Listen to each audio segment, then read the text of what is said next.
Welcome Duelists, this is your Ojama Blue here, introducing another chapter in our casual corner. These deck profiles are aimed for the casual player that want to play the game of Yu-Gi-Oh! Without paying full price for a mission. To those that do not know, WeAreTeamOjama builds decks for Yu-Gi-Oh! For those that wish to play the game on a stricter budget. For our show today, we call upon the wins of the Majespecters and the Dracoslayers. Realistically, any archetype or deck can be considered for Casual Corner, however they must fall under two specific rules. 1. The total cost of the deck, including the main and the extra, must be at or below $120. Second, each card in the deck cannot exceed the cost of $15 per card, so you won't find cards like Firewall Dragon or evenly matched in these Casual Corner deck profiles. This is to ensure that the deck is available for anyone of any age. We also refrain from including hand traps in the deck unless they thematically or purposely are incorporated into the deck themselves to keep in line for casual play. However, almost any deck can be upgraded for competitive play as you see fit. Majespecters have always had a presence since their introduction back in 2015. They were an untamed gust of wind back during all stages of the Pendulum era. Though they haven't been quite the force of nature they were back then, they do tend to whisk a flutter in the meta with the introduction of the Master Rule 4 set, but mostly they come as a small engine in combination with decks like Pendulum Magicians. For today though, I wanted to showcase Majespecters as a prominent Tempest as they can be. Thus, I added a bit more consistency with the inclusion of the Pendulum Dracos for a whirlwind of a deck. But enough of that, and let's get started with the deck profile. This wouldn't be a Majespecter deck if I didn't include all available Majespecter monsters currently available, save for Kieran since he's still on the ban list of course. Which means that there are 3 Raccoon, 3 Toad, 3 Fox, 3 Crow, and 3 Cat. All Majespecter monsters share the effect of not being able to be targeted or destroyed by card effects as monsters. This makes them especially strong against your opponent as only non-targeted, non-destruction effects and battle are the only ways to get rid of them off the field. In addition to that, these Storm Cuties have effects when they are normal or special summoned. Majespecter Raccoon adds a Majespecter monster. Toad is strong in straight up setting Majespecter spell or trap directly from the deck onto the field. Fox adds a Majespecter trap, while Crow adds a Majespecter spell. Saying that too many times tends to get me all tongue-tied. And Cat is a little unique in adding a Majespecter card from the deck to the hand, but only during the end phase. They don't do anything as Pendulum scales, but being scales 2 to 5 are important since it makes all the monsters Pendulum summonable.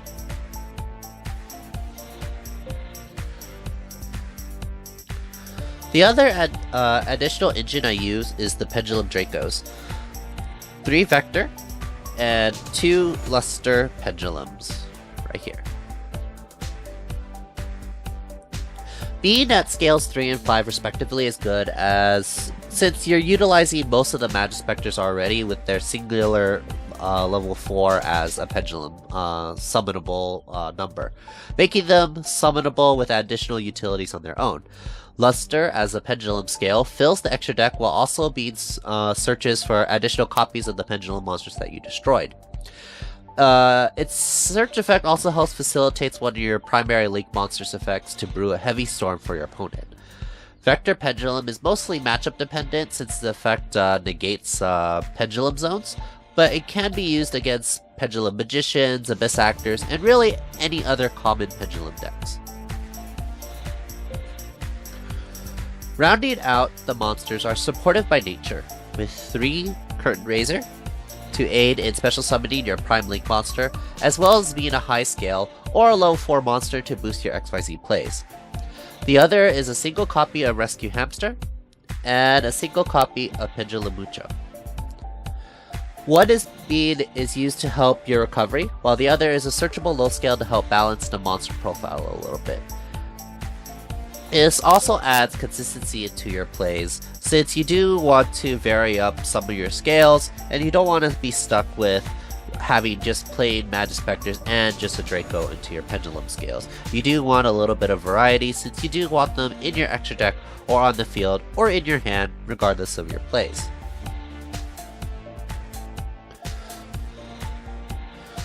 When it comes to spells, Majespecters usually range from disruptive to battle intensive, but the ones that I play is a single copy of Sonic and a single copy of Cyclone. The reason why I play these two in particular is because they are quick plays, and it is a necessary form of the deck. Sonic increases the attack and defense of a Majespecter monster by double, but it also halves the battle damage that your opponent takes from that monster. It's good because it keeps your monsters on the field, and Majespecters in themselves carry a pretty low defensive and offensive stats, so you definitely want to play it to keep them on the board. Majespecter Cyclone, on the other hand, is used for removal. Majespecter spells and traps have a cost in which you must tribute a wind spellcaster monster in order to activate their effects. So, being that as they are, you have to be able to keep them on the field in order to activate their effects. So you have to have Majespecter monsters at the very least in order to activate their effects. There are other wind spellcaster monsters, but due to being a purist in this kind of a deck profile, I try to keep it only Majespecters as the cards to use to tribute for these effects. To add consistency into the play, you definitely want to add 3 copies of Duelist Alliance for your Dracos and your Draco Overlords. These also used to search out your Pendulum Mucho. So varying up your scales between 5 to 3 to 0 is very, very good and helps maintain consistency of the deck.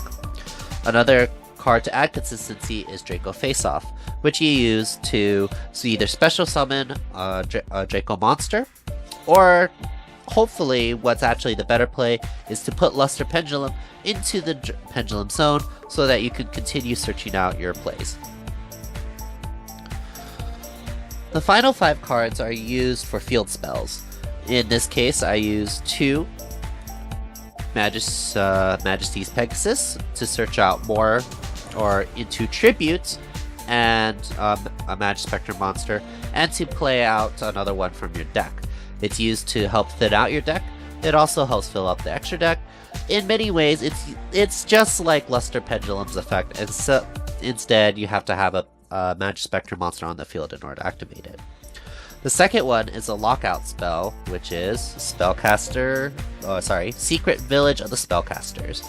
Since all of the Majespecters are spellcasters themselves, as long as you have them on the field during your opponent's turn and have this card on the field, it locks your opponent out of using spells on their own, which we all know how important spells are in the current meta, and in fact, in any meta really, it's how important spells are.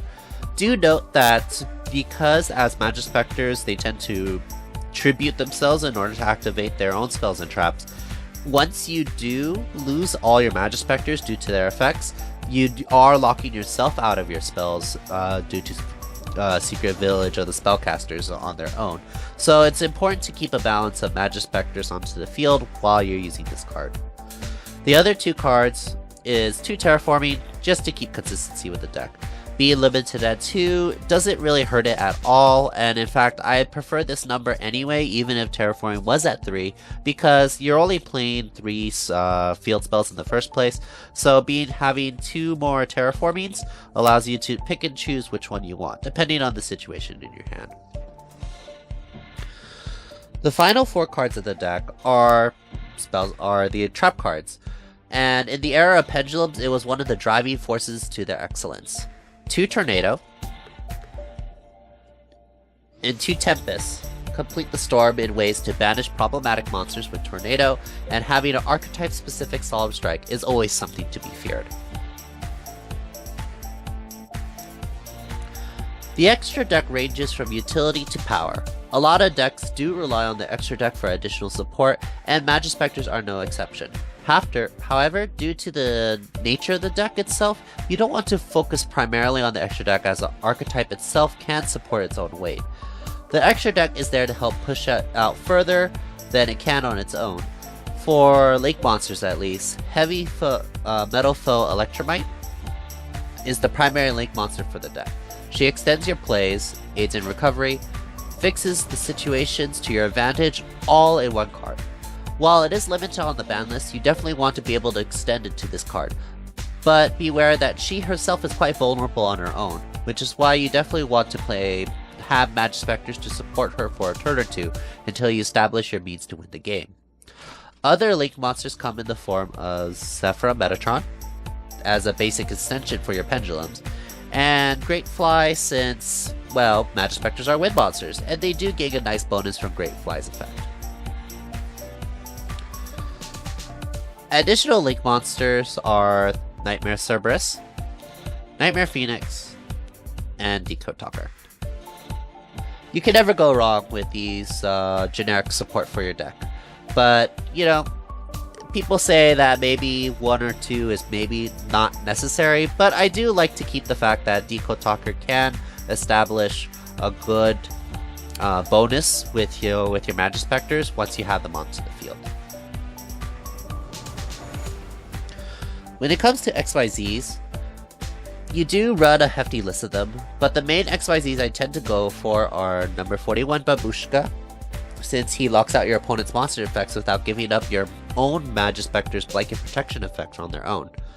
Tornado Dragon, sorry, that's Castel,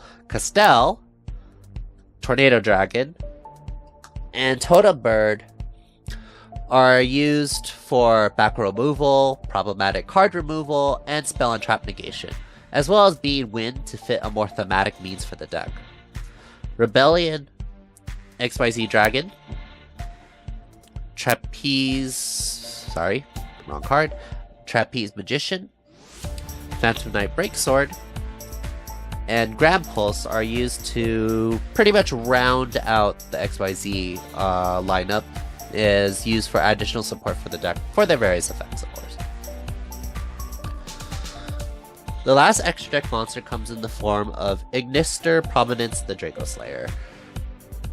Since you do play Luster, I do find myself getting into this card to further my pushes, and more often than not, win the game by his high stats and outsounding effects alone, so I do feel it is necessary to have them for the deck. And that finishes up the deck profile, well, at least the Majespecter deck profile on my own. The cards in themselves aren't too pricey, with the main deck costing around, I would say, $35. Yeah, I think that's pretty much right. With the more expensive cards coming from Majespecter Raccoon and Secret Village of the Spellcasters, with them being about $2.50 for each copy of the card.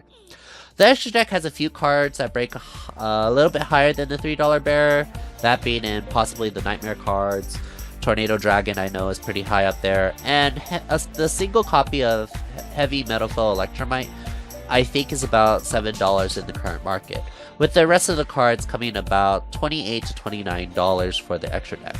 That comes to a total of $61 to $65 for the deck.